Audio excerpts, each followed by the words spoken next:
Infinito prazer. Um conto de Jorge de Palma. Ele mal se continha naquela tarde. Estava eufórico, ansioso e movimentava-se constantemente. Com tal ansiedade, queria que o tempo passasse rápido. Logo depois preferia o contrário. Quanto mais o final do expediente demorasse a chegar, mais ele saborearia aquele infinito prazer, analisando todos os ângulos, todos os detalhes. Desde garoto Antônio sempre sentirá aquele estranho prazer. Mas a imposição de regras, aprendidas na infância e a sua própria intuição o levaram a perceber que não podia usufruir daquilo a qualquer hora, a qualquer momento, em qualquer lugar.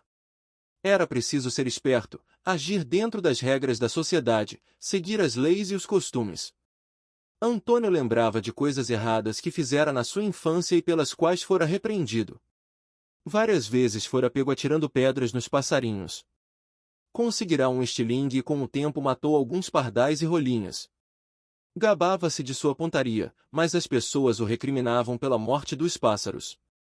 Outra vez divertiu-se muito quando encontrou um ninho com filhotes de ratos, jogou álcool e ateou fogo.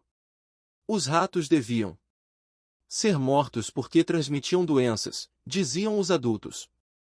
Por isso, daquela vez apesar de todo o prazer ao ver os bichinhos se contorcendo na chama, ele ainda foi elogiado. Assim, com o tempo foi aprendendo que podia desfrutar daquele prazer de aumentar a emoção da vida, sentir a adrenalina com o desespero e a dor de outros, desde que o fizesse de forma aceitável pela sociedade. Às vezes sentia um arroubo, um desejo de fazer alguma coisa grandiosa, uma chacina, criar uma sala de torturas. Mas percebia que estava fora de seu tempo. Imaginava-se sendo um carrasco da era medieval ou ter nascido alemão na década de 40, onde poderia atuar em experiências incríveis com pessoas. Sonhava ser um agente do governo na época que muitos desapareciam nos porões da ditadura. Mas aprenderá que muitos foram incriminados, julgados, presos. Percebeu também que na mesma intensidade em que desejava este prazer, temia ser privado definitivamente dele, com a morte ou a prisão. Por isso não se julgava covarde, mas sim cauteloso. Por muito tempo, como não tinha coragem em fazer coisas pelas quais seria incriminado, contentava-se em frequentar velórios. É certo que os mortos não sentem nada. Mas os vivos, os parentes, estes sim demonstram muito sofrimento, muita dor. Antônio até aprenderá a fazer uma cara de triste, enquanto, intimamente saboreava aqueles momentos de prazer e felicidade. Aliás, vinha fazendo isso há muito tempo, na escola, na faculdade, nas ruas. Sempre que via um acidente, alguém ferido, alguém gemendo, ele dissimulava sua satisfação.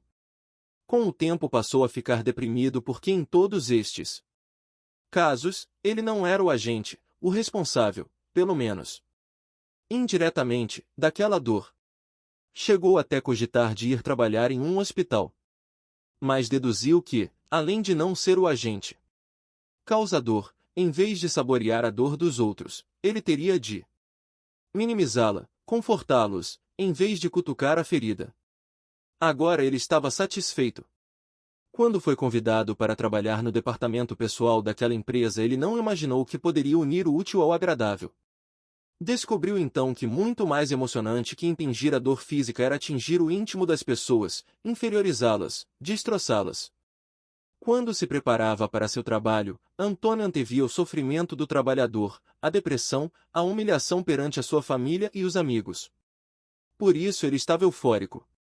Naquela tarde tinha uma missão especial.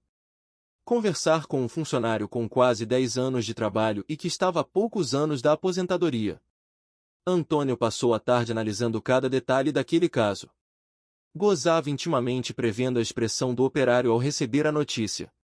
Tentava antever a sua reação e, mais do que tudo, ficava embebido de felicidade ao prever o sofrimento de meses que passaria aquele homem. Teve o cuidado de saber se ele era casado, se tinha filhos, para saber a intensidade de sua ação.